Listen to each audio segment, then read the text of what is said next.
আসসালামু আলাইকুম। ওয়ালাইকুম সালাম। খাদিজা ডেয়ারি ফার্ম থেকে আমাদের সেকেন্ড ল্যাকটেশনের একটি খুবই জাতমান গুণের মানে আমার খুব পছন্দের একটি গাভী। আমি এই পর্যন্ত গত 2-3 টিপ যতগুলি গাভী বিক্রি করছি, এরকম জাতের গাভী আমার এখানে আর পড়ে নাই। সবচেয়ে পছন্দের আমার একটা গাভী, সাথে একটি দামি বকনা বাচ্চা। আমার এই যে শ্রদ্ধেয় চাচা, খুবই নরম মানুষ, খুবই ভদ্র মানুষ এবং খুব জ্ঞানী লোক।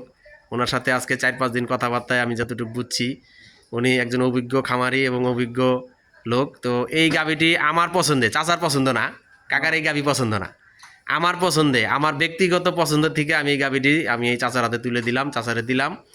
তো দাম কত দিয়ে দিছি আমি সব গাভীর দাম বলে দিই, কিন্তু এটার দাম বলা যাইতেছে না, একটু প্রাইভেট আছে, এই জন্য বলতে পারতেছি না। তো এই গাভীটি আমি চাচারে 20 লিটার গ্যারান্টি দিয়ে দিছি। বর্তমানে এটা চাচা কতটুকু দুধ পাইছেন আপনি 3 দিন যে দেখলেন? 3 দিনে দেখছি একটা দুধ ভালো দুধ দিয়েছে। 17-18, 17 একদিন 17, একদিন 18, একদিন 17, 17.5 এরকমই তো হয়েছে। হ্যাঁ, তো এখনও পুরোপুরি আমরা কাঁচা ঘাস দিতে পারতাছি না গরুরে। নর্মাল খাবার মোটামুটি 17-18 নামছে। ইনশাল্লাহ কাকার যেই ঘাস আর আমি যেই খাবারের মেনু বলে দিছি, আল্লাহর রহমতে উপরওয়ালা যদি সব কিছু ঠিকঠাক থাকে, ইনশাল্লাহ এটা 20+ দুধ হবে।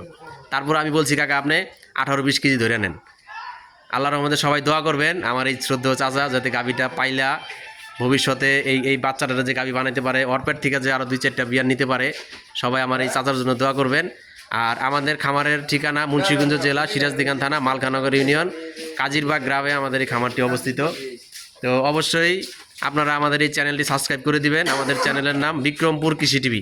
চাচা বাসায় যাইয়া আমার বোনদের বলবেন যে চ্যানেলটা সাবস্ক্রাইব করতে, বিক্রমপুর কৃষি টিভি। আর আমার জন্য অবশ্যই দোয়া করবেন। অবশ্যই অবশ্যই। আর আপনার বাসাটা কোন জায়গায়? আমার বাচ্চারা খোলাপাড়া মনে করেন যে নতুন মসজিদ শিকদার করি। আচ্ছা, যদি আপনার আশেপাশের কেউ যায় গাভীটা দেখতে, যে আমার কথায় কাজে মিল আছে কিনা, আপনি কথা বললেন। আচ্ছা ইনশাআল্লাহ। তো ভালো থাকবেন। আচ্ছা। আসসালামু আলাইকুম। ভালো।